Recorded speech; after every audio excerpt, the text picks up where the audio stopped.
FM 102.4 मेगाहर्ट्झवर आकाशवाणीचं अकोला केंद्र आपण ऐकत आहात. कार्यक्रम आहे युवा स्पंदन.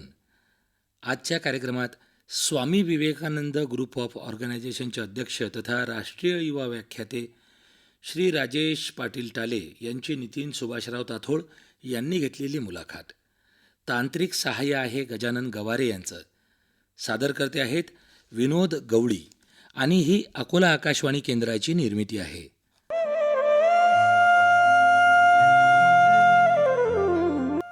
युवा दोस्तांनो, जे मनाने तरुण असतात, शरीराने तरुण असतात, अशा तरुणांसाठी एक असाच ध्येयवेळा तरुण ज्याने आपलं गाव हे भारतातील आणि महाराष्ट्रातील दुसरं पुस्तकांचं गाव म्हणून नावारूपास आणलेलं आहे.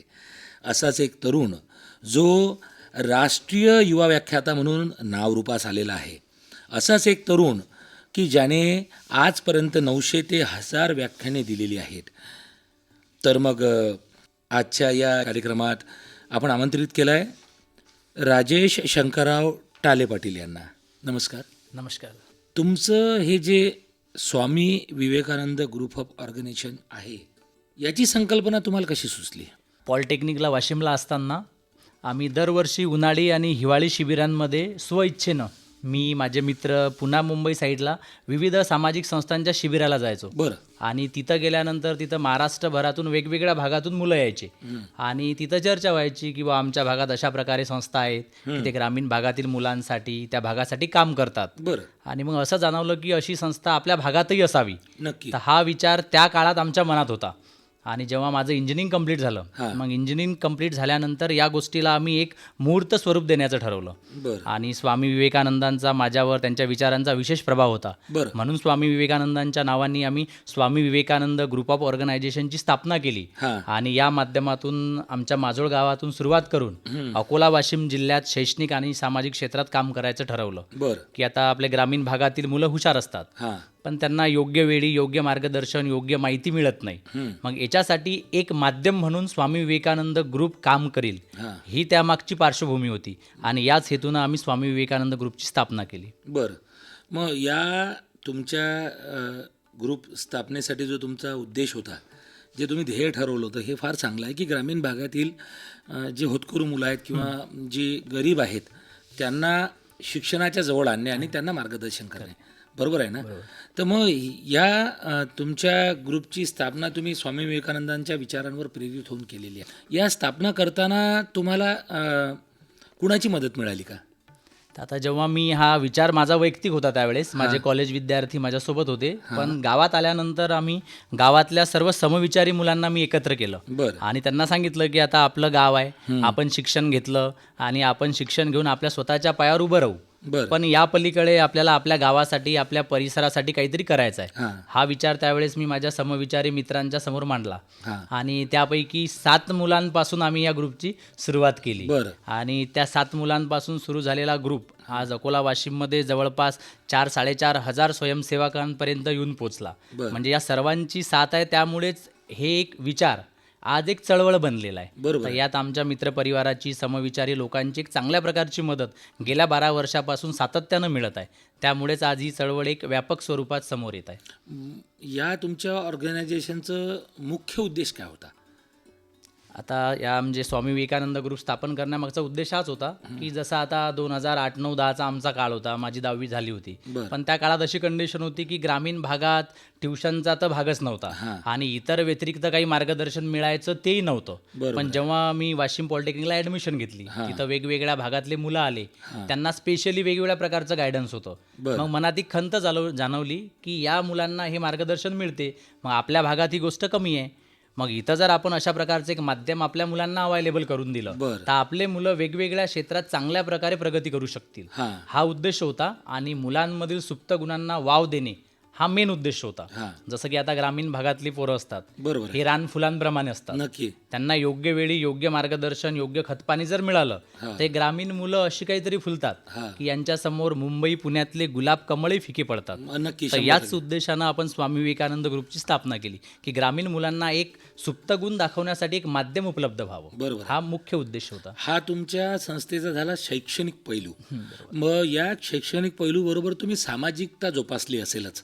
हां, बरोबर. साहजिकच कुठलीही संस्था किंवा मग ऑर्गनायझेशन असली की जे ग्रामीण भागातील विकास करते त्यावेळेस शैक्षणिक बाजूबरोबर आपल्याला सामाजिक कार्य हित लक्षात घेऊन करावं लागते. तर तुम्ही तुमच्या संस्थेमार्फत कुठले सामाजिक कार्यक्रम चालवता? आता या अंतर्गत आम्ही मेन म्हणजे आमची माणुसकीची खिडकी हा उपक्रम आहे. बरं. म्हणजे 2015ला आम्ही माणुसकीची खिडकी हा उपक्रम सुरू केला बरं बरं. आणि या अंतर्गत आपल्या अकोला जिल्ह्यातल्या 7 तालुक्यात हां. आपल्या 7 माणुसकीच्या खिडक्या आहेत.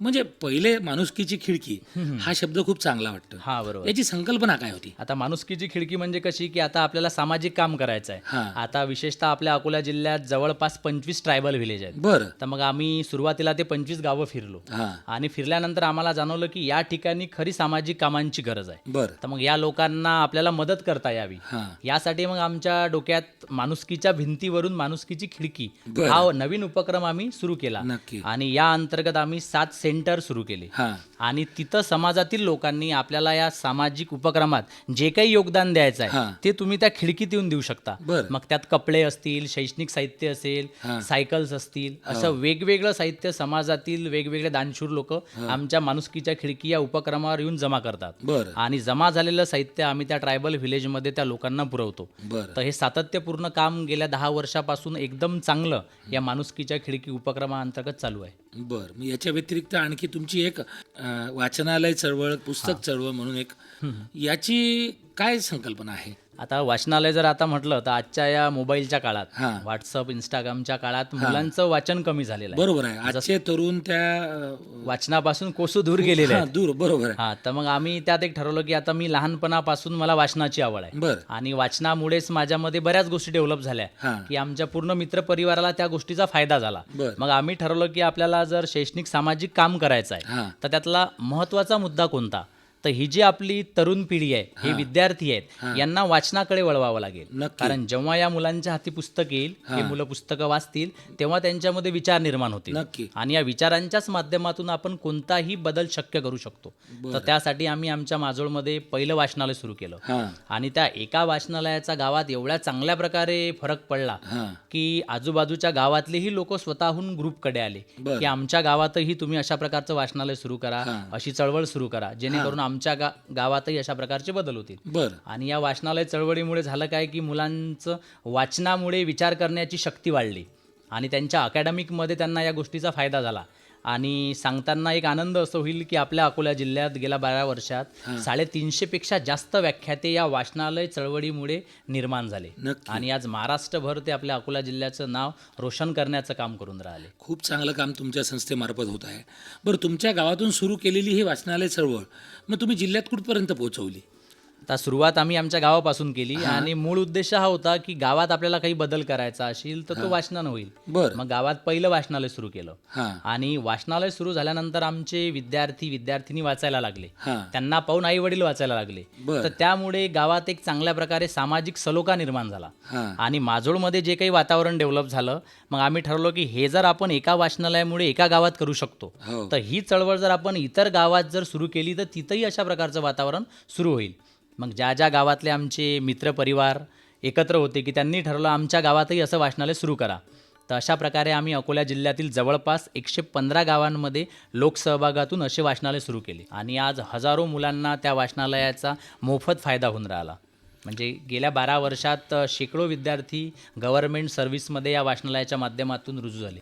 वाचन संस्कृतीचं जतन करण्यासाठी तसेच संवर्धन करण्यासाठी सुरू केलेला हा जो तुमचा वाचनाचा ध्यास आहे, याचं तुम्ही गाव तिथं वाचनालय या पद्धतीने तुम्ही काम करताय. या कामाला तुमच्या शुभेच्छाच. पण मग या वाचन संस्कृतीतून तुम्ही पुस्तक गावाची संकल्पना तुम्हाला कशी सुचली? आता वाचन संस्कृती या क्षेत्रात काम करताना आम्ही माझोळच्या एका वाचनालयापासून सुरुवात केली. बरं. ती चळवळ पूर्ण जिल्हाभर जवळपास 115 हां. गावापर्यंत पोहोचली. हां. मग असंच एका साहित्य संमेलनाच्या कार्यक्रमात हां. अरविंद जगताप हे ख्यातनाम आपल्या इथचे लेखक आहेत. हां. तर त्यांच्या माध्यमातून ते पोहोचले की तुम्ही वाचनालय चळवळ राबवून राहिले, हां. मग तर हीच तुमच्या गावाची खरी ओळख बनायला पाहिजे. बरं. तर यातून तुम्ही असं विशेष काही करा. मग त्यातून आमच्या डोक्यात विषय असा आला की वाचनालय चळवळीसाठी आपण काम करून राहिलो, हां. तर मग आपल्या गावालाही वाचनालय चळवळीचं असं विशेष काहीतरी अधिष्ठान प्राप्त व्हावं. हां. म्हणून मग आम्ही ठरवलं की आपलं गावच पुस्तकाचं गाव आपण बनवू आणि त्या माध्यमातून माजोळ हे गाव आपण पुस्तक गाव निर्माण करण्याचं काम सुरू केलं आणि आज जवळपास 30च्या वर दालनं माजोळमध्ये तयार आहेत आणि येणाऱ्या एप्रिलमध्ये माजोळ हे गाव पुस्तक गाव म्हणून लोकार्पण होणार आहे. तुमच्या या ऑर्गनायझेशनतर्फे तुम्ही विद्यार्थ्यांमधील सुप्त गुण वाव देण्यासाठी काही स्पर्धा आयोजित करता, तर त्या स्पर्धा कुठल्या?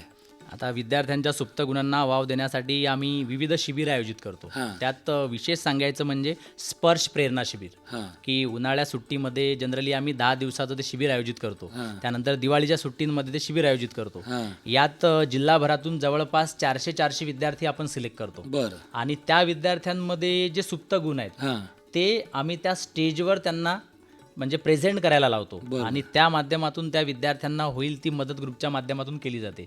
आणि विशेष म्हणजे स्वामी विवेकानंदांच्या जयंतीनिमित्त आपण 2 महिने जिल्हास्तरीय सामान्य ज्ञान स्पर्धा घेतो आणि त्या स्पर्धेच्या माध्यमातून आपण जवळपास 350 गावांपर्यंत पोहोचतो. की आता येणारं काळ हे स्पर्धेचं काळ आहे आणि या स्पर्धेच्या काळात आपला ग्रामीण विद्यार्थी टिकला पाहिजे. बरं. स्पर्धा परीक्षा काय हे त्याला शालेय जीवनात समजलं पाहिजे. यासाठी आपण ती जिल्हास्तरीय सामान्य स्पर्धा आयोजित करतो. त्यानंतर विविध वक्तृत्व स्पर्धा असतील, तर या स्पर्धांच्या माध्यमातून विद्यार्थ्यांमध्ये एक खिलाडू वृत्ती निर्माण होते आणि नेमकं त्याला वाव देण्याचं कामच आपण या सर्व उपक्रमांच्या माध्यमातून करतो. आणि खूप छान काम तुमच्या ऑर्गनायझेशनतर्फे तुम्ही करता. मला एक गोष्ट सांगा, या ऑर्गनायझेशनबरोबर तुम्ही वक्तृत्व गुण संपन्न आहात. विविध विषयांवर तुम्ही मार्गदर्शन करता युवकांना.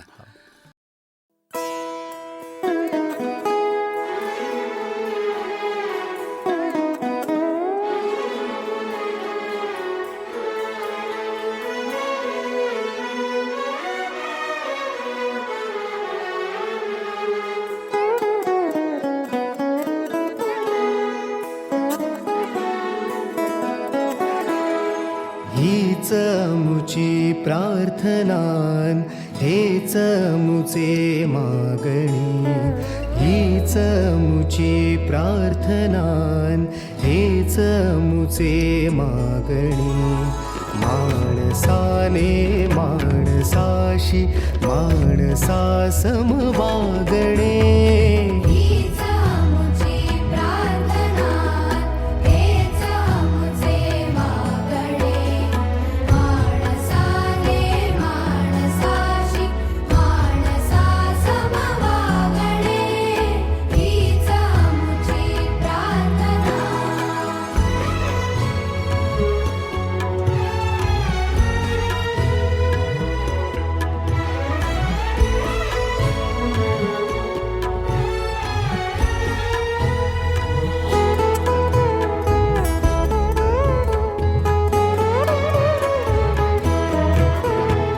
धर्म जाती प्रांत भाषा द्वेष सारे संपू दे. धर्म जाती प्रांत भाषा द्वेष सारे संपू दे. एक निष्ठा एक आशा एक रंगी रंगू दे. पुन्हा पसरो मनावर शुद्धतेचे चांदणे. माणसाने माणसाशी माणसा सम वागणे.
तुमची ज्यावेळेस G20 2023ला तुम्ही निवड झाली त्यावेळेचा तुमचा अनुभव कसा? आता G20 2023च्या वेळेस जेव्हा विदर्भाचं प्रतिनिधित्व करण्यासाठी म्हणजे भारतीय सरकारच्याकडून आपल्याला संधी मिळाली, हां तिथं जवळपास 140 देशातील लोकांचे प्रतिनिधी होते, बरं. देशांचे. हां. आणि त्यामध्ये आपल्या भारत देशातून जवळपास 40 लोकांची निवड झाली होती. हां आणि त्यास विशेषतः विदर्भातून माझी निवड झाली. हां आणि या निवड होण्यामागे वाचन चळवळीच्या क्षेत्रात आम्ही जे काही उल्लेखनीय काम करून राहिलो त्यावर आपली निवड झाली. हां आणि तिथं जवळपास 3 दिवस विविध विषयांवर चर्चा झाली. हां आणि त्या 3ही दिवस त्या चर्चेमध्ये विदर्भातील जे ज्वलंत मुद्दे आहेत, विशेषतः तरुणांबद्दल, विद्यार्थ्यांबद्दल, ग्रामीण भागांबद्दल, ही मांडण्याची संधी मिळाली. बरं आणि ही संधी मिळाल्यावर माझ्यासारखा ग्रामीण भागातला एखादा तरुण हां की ज्यानं अगोदर कुठलं स्टेज असं समजा शेअर केलं नाही, हां त्याला जर समजा इंटरनॅशनल व्यासपीठावर संधी मिळाली बरं आणि तिथं जाऊन जर आपण आपले ज्वलंत प्रश्न मांडून राहिलो, हां तर हा माझ्यासाठी खूप मोठा अनुभव होता. नक्की. आणि तिथं विविध देशातील जे लोक आले होते, ते लोक आपापल्या क्षेत्रात हुशार लोक होते, तज्ज्ञ लोक होते. त्या लोकांसोबत 3 दिवस राहून त्यांच्या जवळूनही मला खूप काहीतरी शिकायला मिळालं. आणि आणखी आपली चळवळ व्यापक स्वरूपात आपल्याला कशी नेता येईल याचं चांगल्या प्रकारे माहिती, नॉलेज आम्हाला त्या गोष्टीतून मिळालं. तुमच्या या ऑर्गनायझेशनमधून तुम्ही हे जे काम करता याच्या व्यतिरिक्त तुम्ही आणखी कुठलं काम असं करता की जे शासनाशी निगडीत आहे? आता या अंतर्गत समजा आता मी एक व्याख्याता आहे, हां तर या अनुषंगानं समजा NCC असेल, हां. NSS असेल, हां आणि सध्या महत्त्वाचं म्हणजे भारताचे पंतप्रधान नरेंद्र मोदी हां यांची शिक्षणाबद्दल एक जी नवीन योजना लॉन्च झालेली आहे, PM श्री हां. स्कूल योजना. हां तर त्या अंतर्गत गेल्या 2 वर्षापासून मी त्या PM श्रीमध्ये ट्रेनिंगचं काम करत आहे. म्हणजे त्यात विद्यार्थी ट्रेनिंग असेल, शिक्षक ट्रेनिंग असेल, पालक ट्रेनिंग असेल, की आजच्या या स्पर्धेच्या युगात हां. आपले ग्रामीण मुलं टिकले पाहिजेत. आणि विशेषतः आपल्या मराठी शाळांमध्ये, सरकारी शाळांमध्ये विद्यार्थ्यांचा कल वाढला पाहिजे. तर बरं. यासाठी PM श्रीला गव्हर्नमेंटच्याकडून खूप प्रोत्साहन आहे. आणि या PM श्रीच्या माध्यमातून विद्यार्थ्यांसाठी विविध योजना राबवल्या जातात. हां. आणि त्या सर्वांचं ट्रेनिंग देण्याचं काम विशेषतः आपल्या विदर्भासाठी माझ्याकडे आहे. तुमच्या ऑर्गनायझेशनतर्फे वाचन ध्यास हा जो उपक्रम तुम्ही उल्लेख केला याची थोडी माहिती आमच्या युवकांना सांगाल?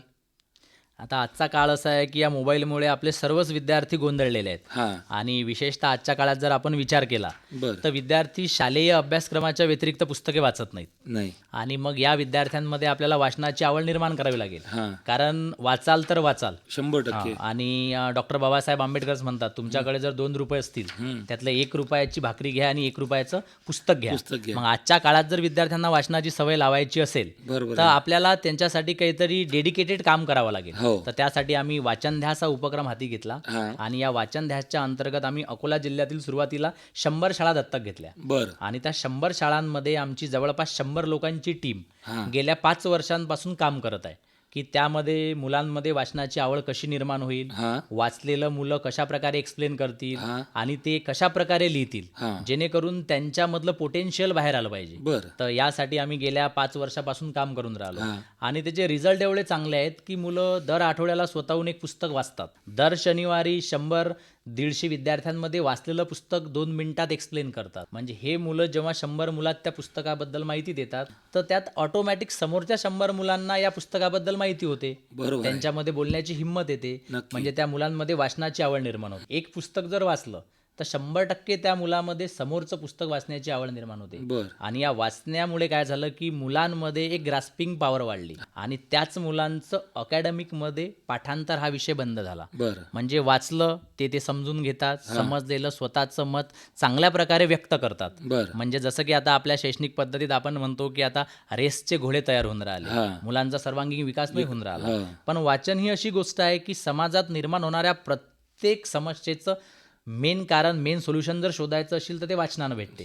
कारण वाचनामुळे आपल्याला विचार भेटतात बरोबर आहे. आणि त्या विचारांमुळे आपलं व्यक्तिमत्व डेव्हलप होते. नक्की. आणि नेमकं वाचन ध्यासचा हाच उद्देश आहे की त्या मुलांना वाचनाची सवय लावून त्यांच्यामध्ये जे कॅलिबर आहे, पोटेन्शियल आहे, ते आपण बाहेर काढावं आणि त्यांना एक माध्यम उपलब्ध करून द्यावं. बरोबर आणि गेल्या 5 वर्षात हे काम आमचे 100 लोकांची टीम एवढ्या चांगल्या पद्धतीनं करून राहिली की त्याचे आम्हाला एकदम चांगले रिझल्ट आहेत. बरं मग तुम्ही जाता जाता आपल्या युवकांना, युवा दोस्तांना काय संदेश द्याल? तर आता या कार्यक्रमाच्या माध्यमातून समजा सर्व युवक मित्रांना मी एक सांगू इच्छितो की आता माणूस हा एक समाजशील प्राणी. आपण समाजात जन्मतो, घडतो, समाज आपल्याला घडवतो. तर समाजाचे आपल्यावर खूप उपकार आहेत, ते कदाचित आपण नाही फेडू शकत. आणि या पलीकडे आपण स्वतःचं शिक्षण घेताना, आयुष्य जगताना समाजाप्रतीही आपलं काही देणं लागते. तर प्रत्येक युवकानं स्वतःचं आयुष्य घडवताना स्वतःसाठी जगता जगता समाजासाठी जगण्याचा प्रयत्न केला पाहिजे. कारण आज आपला भारत देश हा जागतिक महासत्तेच्या उंबरठ्यावर उभा आहे आणि अशा देशामध्ये जर प्रत्येक तरुण या दृष्टीनं विचार करेल तर खऱ्या अर्थानं आपण आपल्या देशाची प्रगती चांगल्या प्रकारे करू शकू. आणि याची जबाबदारी या देशातील प्रत्येक युवकांवर आहे. कारण आज आपला भारत देश हा जगातील सर्वात जास्त तरुण लोकसंख्या असलेला देश आहे. आज आपल्या देशाची 51% लोकसंख्या तरुण आहे. आपल्या देशाचं सरासरी वय 29 वर्ष आहे. म्हणजे आपल्या देशाला आपल्या तरुणांकडून खूप अपेक्षा आहेत. कारण आपल्या देशाचं उद्याचं भवितव्य या तरुणांच्या खांद्यावर आहे. नक्की. आणि या गोष्टीची आमच्या तरुणांनी प्रामाणिकपणे जाणीव असायला पाहिजे. युवा दोस्तांनो, आजच्या कार्यक्रमात आपण राज्यस्तरीय समाज गौरव पुरस्कार प्राप्त, राज्यस्तरीय पंतप्रधान श्री पुरस्कार प्राप्त, छत्रपती शिवाजी महाराज युवा प्रेरणा पुरस्कार प्राप्त, the most innovative organisation in India हा अवॉर्ड प्राप्त, स्वामी विवेकानंद ग्रुप ऑफ ऑर्गनायझेशनचे अध्यक्ष तसेच राष्ट्रीय युवा व्याख्याते, आज तुम्ही आकाशवाणीमध्ये आलात आणि आमच्या युवा दोस्तांना मार्गदर्शन केलं, त्याबद्दल तुमचे खूप खूप आभार. धन्यवाद सर.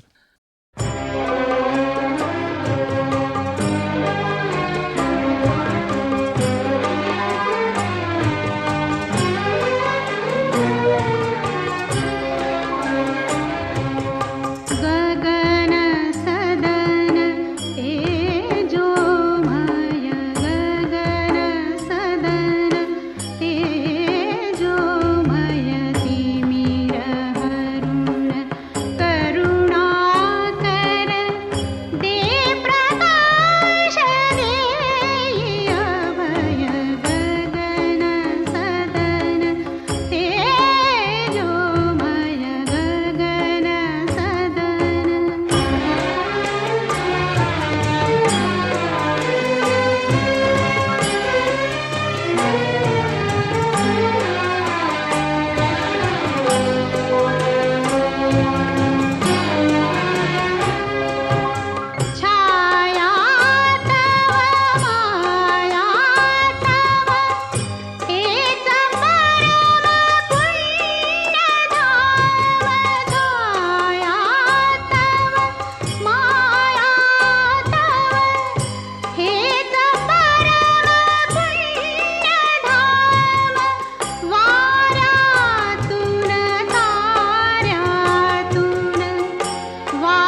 श्रोत्यो, आताच आपण युवा स्पंदन कार्यक्रमात स्वामी विवेकानंद ग्रुप ऑफ ऑर्गनायझेशनचे अध्यक्ष तथा राष्ट्रीय युवा व्याख्याते श्री राजेश पाटील टाले यांची नितीन सुभाषराव ताथोड यांनी घेतलेली मुलाखत ऐकलीत. तांत्रिक सहाय्य होतं गजानन गवारे यांचं, सादरकर्ते होते विनोद गवळी आणि ही अकोला आकाशवाणी केंद्राची निर्मिती होती.